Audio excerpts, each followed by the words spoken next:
현재 이곳이 기존에 이노스토리텔이 들어설 호텔과 컨벤션 센터 자리였습니다. 하지만 이번 개발 계획으로 인해서 이쪽에서는 서울연구원이 들어설 예정이고요. 이 앞쪽으로 보이시는 이 건물들로 인해서 은평 캠퍼스, 서울시립대학교 은평 캠퍼스와 글로벌 오픈 캠퍼스가 들어설 예정으로 있습니다.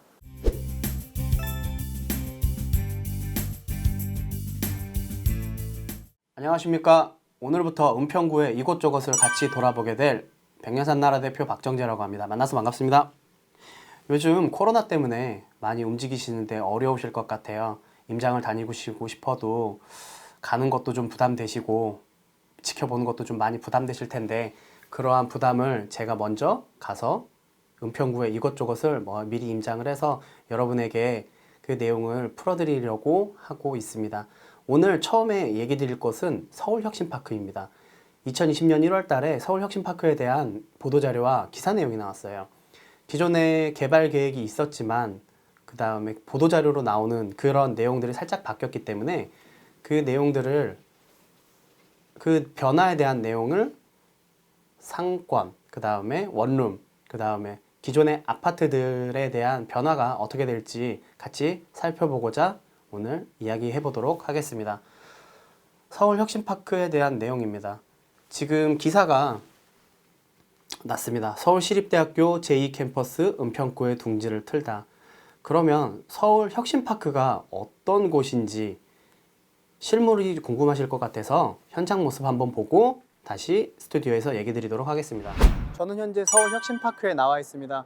서울혁신파크의 정면 앞에 있는 인포메이션 지도 앞에 나와 있는데요. 지도 앞에 나와 있는 이유는 개괄적으로 서울혁신 캠퍼스에 대한 내용을 판단할 수 있기 때문에 나와서 설명드리고 있습니다. 지금 이쪽에 보이시는 청년동, 예술동, 극장동, 재생동들이 보이는 이곳은 기존에는 이노스토리텔이라는 호텔과 컨벤션으로 만들어질 예정이었고요. 지금 같이가게, 피아노숲, 혁신광장 이 부분은 혁신 아케이드가 들어설 예정이었습니다. 하지만 이번에 나온 보도자료와 기사로 보시면 이 부분은 살짝 변화가 있을 텐데요. 어떻게 변화하냐면 이 부분들은 서울연구원과 서울시립대학교 은평 캠퍼스, 글로벌 오픈 캠퍼스 등으로 개발될 예정으로 바뀌었습니다. 따라서 이 근처에 있는 불광동의 상권과 구축의 아파트들의 변화가 살짝 일어날 수 있을 것이라고 예상이 됩니다. 지금 현재 보이시는 곳은 혁신 아케이드가 개발될 계획이었는데요. 이번 보도자료를 통해서 서울시립대학교 은평 캠퍼스 그리고 글로벌 오픈 캠퍼스가 들어설 예정으로 잡혀 있습니다. 저 멀리 쪽에 보시면 이노스토리텔이라고 호텔과 컨벤션이 들어설 예정으로 되어 있었는데요. 이번 보도자료와 기사를 통해서는 그쪽은 서울연구원 자리로 바뀔 예정으로 생각이 됩니다. 현재 이곳이 기존에 이노스토리텔이 들어설 호텔과 컨벤션 센터 자리였습니다. 하지만 이번 개발 계획으로 인해서 이쪽에서는 서울연구원이 들어설 예정이고요. 이 앞쪽으로 보이시는 이 건물들로 인해서 은평 캠퍼스, 서울시립대학교 은평 캠퍼스와 글로벌 오픈 캠퍼스가 들어설 예정으로 있습니다. 기사 내용인데요. 서울시립대학교 제2캠퍼스 은평구의 둥지를 틀다. 2020년 1월 19일 날 발표된 자료입니다. 서울시립대학교 제2캠퍼스를 은평구의 서울혁신파크에다가 조성할 예정이고 서울 사회혁신 오픈 캠퍼스와 서울연구원도 조성하게 될 것이다 라는 내용이에요. 보도자료를 잠깐 보시겠습니다. 보도자료는 서울혁신파크, 서울시립대학교 품고 사회혁신 클러스터로 도약하겠다. 서울연구원도 이전될 예정이고요. 서울시립대학교 은평 캠퍼스도 조성될 내용이고요. 그 다음에 글로벌 사회혁신 오픈 캠퍼스가 조성이 될 내용인데요. 중요한 것은 인재 양성도 중요하지만 국제교류를 위한 글로벌 사회혁신 오픈 캠퍼스가 조성이 된다는 내용입니다. 국제교류라는 내용은 외국에 있는 인재들을 데리고 와서 교육을 시키겠다라는 그런 내용이죠. 이런 것은 2022년 하반기에 착공을 할 예정이고 2025년 초 준공이 목표입니다. 그래서 거기에 부침 자료를 보면 이렇게 개발할 것이다 라는 지도가 나와 있어요. 서울연구원과 그 다음에 글로벌 사회혁신 캠퍼스 그리고 서울시립대학교 은평 캠퍼스가 이렇게 들어설 예정이라고 합니다. 예전에 서울혁신파크가 어떻게 조성이 되었을까라는 내용을 잠깐 설명을 드리면 이 자리는 원래 국립보건원 자리였어요. 국립보건원 자리가 오송으로 이전을 하게 되면서 그 부지를 서울시에서 매입을 하게 됐고요. 그 매입한 그 복원원 자리를 어떻게 조성할 것인지에 대해서 호텔 컨벤션, 어린이 복합 문화시설, 전시 및 판매장, 50플러스 플라자, 서울기록원, 서울 힐링의 숲, 도시농업체험장 등으로 꾸며질 내용이었습니다. 그래서 이러한 조감도를 보시면 이노스토리텔이라고 해서 이게 아까 전에 말씀드렸던 호텔 컨벤션의 그런 모습이고요. 이제 뭐 판매장 같은 경우에는 여기 있는 혁신 아케이드 쪽으로 다 들어갈 예정이었습니다. 어린이 문화복합시설과 서울기록원이 이렇게 나와 있습니다. 서울기록원은 현재 있어서 운영이 되고 있는 상태예요. 조감도를 잠깐 보시면은 이쪽은 녹번역이고요. 요 앞에 있는 이 사거리가 불광역 입구입니다. 그래서 녹번동에서 불광동을 바라보는 방면으로 이노스토리텔이 불광역 쪽에 위치해 있고요. 통일로길을 맞닿고 있는 혁신 아케이드를 개발하려고 했었습니다. 지금은 정면으로 보는 내용이고요. 이노스토리텔과 혁신 아케이드, 어린이 복합문화시설, 서울기록원 이런 모습으로 개발될 예정이었습니다. 하지만 이번에 1월 달에 발표된 보도자료에 통하면 요 이노스토리텔이랑 혁신 아케이드가 사라지고 서울연구원 그리고 글로벌 혁신 캠퍼스 그 다음에 시립대학교 은평 캠퍼스가 들어설 예정으로 돼 있죠. 기존의 국립복원원 자리가 이전하면서 좀 상권에 많은 변화가 있었습니다. 예전에는 여기 있는 국립복원원에 있는 일자리와 여기 앞에 있는 기술원, 연구원, 이런 연구원 여기 있는 많은 일자리에 계시는 분들이 점심시간에는 이 먹자 상권, 제일시장 상권, 대조시장 상권을 통해서 점심을 드시고 저녁에는 회식도 이 근처에서 많이들 하셨어요. 그래서 평일에 대한 상권은 굉장히 활력도 띄었고 상권의 강세가 두드러지는 곳이었습니다. 그러나 국립복원원이 이전을 하면서 일자리는 사라졌고 그리고 여기 있는 기술원과 연구원들에 대한 일자리만으로는 점심시간에 상권을 살리기는 조금 부족한 면이 있었어요. 그래서 주중 오전 같은 경우에는 좀 상권의 힘이 좀 많이 약한 편이었습니다. 하지만 주말 같은 경우에는 여기 보시면 북한산이 있어요. 이 북한산을 끼고 있는 등산객들이 이쪽에 보시면 주말에 오시면 여기 등산객들이 굉장히 많이 있는 걸 보실 수 있어요. 그래서 등산을 가셨다가 내려오시면서 식사도 하시고 술도 드시고 그래서 주말에 대한 오후 저녁에 대한 상권은 꽤 다시 강세들이 있었던 상황입니다. 하지만 이전을 통해서 주중에 있는 상권이 조금 많이 약해진 상황이었는데 이번 발표를 보면 서울연구원 약 200명의 연구원들이 이전할 계획이고요. 그 다음에 글로벌 혁신 캠퍼스, 서울시립대학교, 은평 캠퍼스가 들어서면 교직원과 그 다음에 학생들이 많이 들어올 예정이기 때문에 상권에도 좋은 영향이 생길 거라고 기대하고 있습니다. 이러한 학생들이 들어온다고 지금 말씀을 드렸는데요. 학생들이 가장 필요한 게 무엇일까요? 먹는 것도 중요하지만 자는 것도 되게 중요하거든요. 그래서 이분들이 구하셔야 되는 것들은 하숙 아니면 원룸이에요. 하숙과 원룸을 어떻게 구하실까라고 생각을 하다가 쉐어하우스라는 개념을 아마 학생들은 알고 있을 거라고 생각합니다. 여러분은 혹시 쉐어하우스에 대해서 좀 알고 계신지는 모르겠어요. 그래서 쉐어하우스의 내용을 살짝 설명드리려고 하고 있습니다. 지금 이거는 JTBC에서 방영된 청춘시대라는 드라마인데요. 여기 보시면 새로운 하우스메이트를 소개합니다라는 내용이 있습니다. 이거의 공간적인 배경은 쉐어하우스예요. 이 쉐어하우스에서 하우스메이트들이 일어나는 에피소드를 드라마에다가 녹인 내용입니다. 그만큼 일반인들에게도 쉐어하우스라는 개념이 익숙하기 때문에 드라마에 차용한 공간적인 배경인데요. 그래서 쉐어하우스에 대한 정의부터 내리면서 설명을 드리도록 하겠습니다. 쉐어하우스란 한 집의 방의 개인 공간은 확보하되 주방, 거실, 화장실 등의 공용 공간을 함께 공유하는 집을 쉐어하우스라고 합니다. 이러한 쉐어하우스의 방이에요. 방의 사진을 좀 찍어놨는데 이 방은 2명이 쓰실 수도 있고 3명, 4명이 쓰실 수도 있는 공간이 있고요. 어떤 분들은 그냥 방 하나를 한 명이 독점적으로 쓸 수 있는 그런 공간을 만들어 놓기도 합니다. 그리고 여기는 거실입니다. 거실은 아까 전에 보셨던 하우스메이트들끼리 나와서 식사도 하고 대화도 하고 여기서 쉬실 수 있는 그런 공간들을 공용으로 제공하고 있는 곳입니다. 부엌입니다. 부엌은 아까 전에 보셨던 하우스메이트들이 개인적으로 요리를 하시거나 아니면은 모두 모여서 같이 요리를 하셔서 식사를 하실 수 있게끔 만들어 놓은 공간이어서 이렇게 가스레인지나 전자레인지도 다 준비되어 있어서 취사를 하는데 전혀 불편함이 없이 만들어져 있습니다. 화장실 같은 경우에도 모든 분들이 같이 사용하고 이렇게 세탁기 등이 들어와서 같이 세탁을 하실 수 있는 거죠. 쉐어하우스의 가장 큰 장점이라고 볼 수 있는 것은 몸만 들어와서 살아도 될 만큼의 풀옵션을 갖춰놓고 있다는 거예요. 그래서 어떤 집 같은 경우에는 기본적인 밑반찬도 갖다 놓는 집도 있고요. 매주 한 주씩 그 공용 공간을 클리닝 해주는 클리닝 서비스를 제공하는 그러한 쉐어하우스도 있습니다. 이러한 쉐어하우스의 장점을 한번 보도록 하겠습니다. 원룸 같은 경우에는 보증금은 약 1,000만 원 정도 들어요. 쉐어하우스는 그거에 좀 적은 월세 2달에서 3달치 정도를 보증금으로 내고 있고요.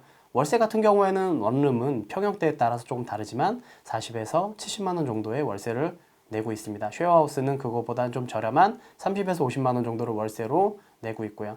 공과금 같은 경우에는 원룸이기 때문에 혼자서 다 쓰니까 공과금을 전부 다 혼자서 내셔야 되는 거고, 그 다음에 쉐어하우스의 경우는 하우스메이트들끼리 전부 다 n분의 1을 하는 거죠. 그러니까 금액은 상당히 낮아질 수밖에 없습니다. 고주공간 같은 경우에는 원룸 하나이기 때문에 7평에서 10평 사이에 좁은 공간을 혼자만 쓰실 수 있는 거고요. 쉐어하우스는 약 34평 기준의 아파트를 빌려서 하시는 경우가 많기 때문에 넓은 가정집이 거주공간으로 보실 수 있습니다.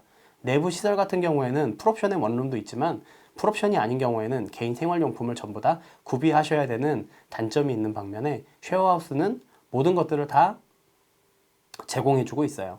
그렇기 때문에 몸만 들어와서 사실 수 있는 그런 상황이 생기시는 거죠. 계약 기간은 약 2년 정도가 소요되고요. 쉐어하우스는 굉장히 단기로도 가능해요. 한 달만 사신다고 계약을 하신다고 해도 한 달 정도 사실 수 있는 그런 장점이 있습니다. 이러한 쉐어하우스가 가능하다고 하면 어느 쪽에 쉐어하우스를 하는 것이 가장 유리할까라는 생각을 해봤어요. 이쪽은 녹번동 쪽이고요. 이쪽은 불광동 쪽이고, 녹번역 쪽에 있는 북한산 푸르지오와 레미안, 힐스테이트 등의 새 아파트들이 있습니다. 그 새 아파트들 쪽으로 쉐어하우스를 얻을지, 아니면은 불광역 쪽으로 넘어오셔서 이쪽에 있는 불광 롯데캐슬, 그 다음에 홈타운, 힐스테이트, 레미안 등으로 쉐어하우스를 할지 학생들이 고민하지 않을까 싶습니다. 저는 기본적으로 학생들이 학교와 가까운 곳에 사는 것을 선호하기는 하지만 그래도 그 근처에 상권이 있어서 먹을 것도 있고 마실 것도 있는 그러한 곳들을 좀 더 선호할 수 있다고 생각하기 때문에 쉐어하우스는 이쪽 불광동 목자상권 위에 있는 롯데캐슬, 홈타운, 힐스테이트 1차, 레미안, 북한산 레미안 등이 조금 더 학생들한테 선호받지 않을까 예상을 해보고 있습니다.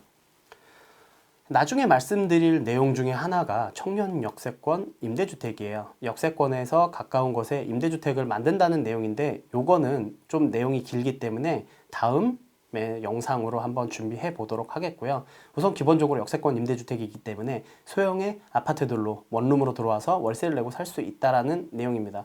그러면 원룸과 쉐어하우스가 같이 가능할까? 아니면은 영향을 받을까에 대한 내용이에요. 저는 두 개의 영향은 그렇게 많을 것 같지는 않아요. 그 이유는 아까 전에 서두에서도 말씀드렸듯이 글로벌 오픈 캠퍼스에 그 외국인들이 같이 들어오는 그런 상황이 생깁니다. 그래서 외국인들이 들어와서 가장 하고 싶은 것은 한국인들과의 생활을 같이 공유하고 싶어 해요. 그런 생활을 같이 공유하고 싶어 하기 때문에 원룸을 얻을 기회보다는 쉐어하우스 쪽으로 더 갈 가능성이 높다고 생각을 하고요. 그거와 같이 맥을 같이 해보면 한국인들도 외국인이랑 같이 생활을 해본 경험이 없기 때문에 그런 경험을 갖고 싶은 학생들이라면 외국인과 함께 쉐어하우스를 같이 살 수 있을 거라고 생각이 듭니다. 따라서 자기의 프라이빗한 것들이 중요하다고 생각하시는 분들은 이러한 임대주택으로 들어가실 거거나 원룸을 구해서 들어가실 거라고 생각이 들고요. 그 다음에 같은 생활을 같이 하고 싶은 외국인들이나 그런 외국인과 같이 생활하고 싶은 한국인들은 이런 쉐어하우스를 구할 가능성이 높다고 생각합니다. 그러면 이제는 이 근처에 있는 아파트들에 대한 내용을 말씀드리려고 하고 있어요. 어떤 내용이냐면 첫 번째로는 불광 롯데캐슬입니다. 불광 롯데캐슬은 총 588세대 2013년도 9월에 입주한 아파트예요. 이 아파트의 장점이라고 한다면 뒤에 있는 북한산을 끼고 있다는 장점과 초등학교를 앞에 끼고 있다는 장점, 그리고 3호선과 6호선을 이용할 수 있는 도보로 5분이면 움직일 수 있다는 그런 큰 장점이 있습니다. 방금 말씀드렸듯이 불광역은 3호선과 6호선이 있습니다. 더블 역세권입니다. 이 더블 역세권을 이용할 수 있는 굉장히 좋은 아파트인데요. 이 위쪽으로 보시면 독바위역이 있습니다. 이 독바위역은 신분당선 북부 연장에 그 역을 만들어 놓고 있어요. 독바위역의 신분당선 북부 연장. 어떤 내용이냐면 이낙연 국무총리가 이번에 종로로 오셔서 청년들과 만나서 했던 대화 내용인데, 신분당선을 연장을 계속 추진하겠다. 고양 삼성 용산 간 신분당선 연장을 추진하겠다라고 말씀을 하고 있습니다. 그러니까 종로, 은평, 그 다음에 삼성 쪽에 계시는 국회의원들은 이 신분당선 연장이 굉장히 중요한 목적이 되고 있고, 그 연장을 하기 위해서 굉장히 노력을 많이 하고 계세요. 그래서 신분당선 연장이 된다고 한다면 아까 전에 보셨듯이 3호선과 6호선을 이용하는 불광역, 독바이역의 6호선과 신분당선이 연결되는 좋은 위치에 있는 거죠. 신분당선 북부 연장이 된다 그러면 어떤 것이 좋냐면요, 강남까지 접근성이 굉장히 좋아지게 됩니다. 3호선을 이용해서 강남까지 가려고 하면 교대까지 가서 교대에서 다시 한번 강남역으로 갈아타야 되는 불편함이 있지만, 신분당선으로 타고 가면 바로 강남까지 이용할 수 있어서 시간과 그 환승이 줄어들기 때문에 굉장히 중요한 역할을 할 수 있다고 생각이 듭니다. 불광 롯데캐슬 같은 경우에는 지어질 때만 해도 굉장히 아파트가 좋아서 사람들의 선호도가 많이 있었는데요. 등기가 사실은 좀 많이 늦게 난 편이어서 매매가 그렇게 활발하지는 못했어요. 근데 현재는 등기가 전부 다 났기 때문에 매매하는데 전혀 지장이 없고, 요 근래에는 매매 거래건도 조금씩 움직이고 있어서 좋은 아파트라고 보실 수 있을 것 같습니다. 문주도 사실은 되게 좀 많이 화려한 편이고요. 그 내부에 보시면 중앙공원 이런 것들도 잘 돼 있어요. 안에 조경도 굉장히 잘 돼 있고요. 되게 특이한 점 중에 하나는 저녁 6시만 되면 안에 있는 주민들이 이 중앙공원을 중심으로 해서 많이들 산책을 하시면서 도보 운동, 산책 운동을 좀 많이 하시는 편이에요. 그리고 이 안에 계시는 분들은 여기 사시는데 굉장히 주거 만족도가 높으신 편입니다. 그러면 실거래가가 어땠는지를 좀 살펴보면 2019년 8월 달에 8억 6,800 정도의 실거래가 이루어졌던 게 있습니다. 그때로부터 약 1개월 평균을 보면 매매 평균은 8억 4천 정도가 됐고요. 전세 평균은 4억 7,800 정도가 돼서 갭은 약 3억 6,200 정도가 되는 그런 아파트입니다. 다음 아파트는 북한산 현대 홈타운이에요. 총 세대수 662세대. 2004년도 5월에 입주한 아파트입니다. 2004년도 5월 달쯤에 되는 이 시기에는 은평구에 브랜드 아파트가 별로 없었어요. 여기 보시면은 뭐 라이프 미성이라든지 뭐 건영 아파트 뭐 이러한 좀 이름 없고 나홀로 아파트인 경우가 좀 많았었는데, 브랜드 아파트에 많은 세대수가 들어갔기 때문에 이 근처에 사시는 부유하신 분들이 꽤 선호도가 높게 이쪽으로 들어오고 싶으셔서 그때 입주하고 가격이 한동안 많이 상승했던 그런 아파트 단지입니다. 입지는 아까 전에 보셨던 불광 롯데캐슬과 동일해요. 3호선과 6호선이 연장되는 더블 역세권, 그 다음에 신분당선이 연장되는 독바위, 여기에서 도보로 5분 정도 걸리는 그런 것들도 다 똑같습니다. 다만 이렇게 올라가는 길 중에 여기 약간 꺾이는 이 부분까지는 평지지만 이 위부터는 약간 언덕이에요. 그래서 내부로 들어가면 이 위쪽은 약간 언덕이 있다고 좀 생각을 하시면 될 것 같습니다. 앞에 정문은 이렇게 해서 보시면 여기가 어린이집이고요. 이쪽은 다 평지기 때문에 올라가시는 데는 그렇게 지장이 없습니다. 이 아파트 같은 경우에도 2019년 12월 20일 실거래가 기준으로는 7억 5,500이 거래가 됐고요. 그 달 평균, 한 달 평균은 매매가 7억 5,400, 전세는 약 4억 8천, 갭은 2억 7,400 정도 되는 그런 아파트입니다. 그 뒤쪽으로 보시면 북한산 힐스테이트 1차 아파트가 있습니다. 요거는 603세대 2009년 7월 달에 입주한 아파트입니다. 여기는 도보로 5분 정도는 아니고요. 한 10분 정도 걸리는 그런 위치에 있는데, 아까 전에 말씀드렸듯이 이 위는 언덕이에요. 그래서 언덕을 내려가서 불광역을 이용해야 되는 불편이 있기는 합니다만, 지금 현재 마을버스들이 있기 때문에 마을버스를 타고 편하게 움직이실 수 있어요. 이런 마을버스들을 타고 이동하실 수 있고요. 아까 전에 말씀드렸듯이 이 부분은 언덕이 있어서 안에 언덕에 위치해 있고 단차가 좀 있지만, 여기 있는 힐스테이트 1차의 경우는 여기까지만 언덕이지만 들어오고 나면 평지이기 때문에 단지 내부에 있는 아파트들끼리는 평평하게 이루어져 있어서 안에서 뭐 유모차를 끌고 다니신다거나 그랬을 적에는 전혀 불편함 없이 이동하실 수 있는 굉장히 좋은 아파트입니다. 여기가 후문이에요. 후문의 모습을 보이시고요. 이쪽이 정문입니다. 정문의 모습이 보이십니다. 날 좋은 날 찍어서 굉장히 이쁘게 잘 나온 모습이 보입니다. 이 아파트의 실거래가를 보시면 2019년 11월 달에 7억 3천에 거래가 되었고요. 매매가 평균으로 보시면 6억 8,950만 원, 전세 평균은 4억 4,500만 원. 그래서 갭은 2억 4,450만 원 정도가 되는 그런 아파트라고 보실 수 있어요. 다음에 설명드릴 곳은 북한산 레미안이에요. 총 647세대고요. 입주는 2010년 8월 달에 입주를 했습니다. 이 아파트는 이쪽으로 가시다 보면 구기터널이 있습니다. 이 구기터널에서 내려오는 버스를 이용하실 수도 있고요. 이 앞에 내려오는 마을버스를 이용해서 불광역까지도 이동하실 수 있고요. 이쪽으로 내려오셔서 불광역까지 이동하시는 거리는 약 10분에서 15분 정도가 걸리는 그런 곳입니다. 그래서 도보로 이용하셔도 불광역까지 이용하실 수 있고요. 마을버스로도 불광역까지 이용하실 수 있고 버스를 이용하실 수 있는 좋은 위치에 있는 아파트예요. 이 내용들을 잠깐 설명을 드리면 이 위쪽은 아까 전에 보셨듯이 언덕이었기 때문에 여기는 약간 언덕 쪽에 있고요. 여기는 좀 약간 밑에 쪽에 있고요. 이 내부는 평지에 있어서 평지로 이루어진 그런 곳입니다. 여기 보셨듯이 레미안의 모습에 사진을 조금 넣어봤어요. 그러면 약간 이렇게 경사진 것을 좀 보실 수가 있습니다.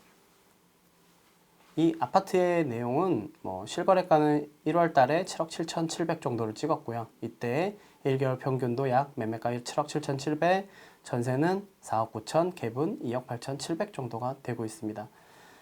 지금 말씀드린 아파트들의 장점을 좀 말씀드릴게요. 얘네들만 모으면 약 2,500세대의 아파트들이 돼요. 2,500세대의 아파트들이 되고요. 그 다음에 이 뒤는 북한산입니다.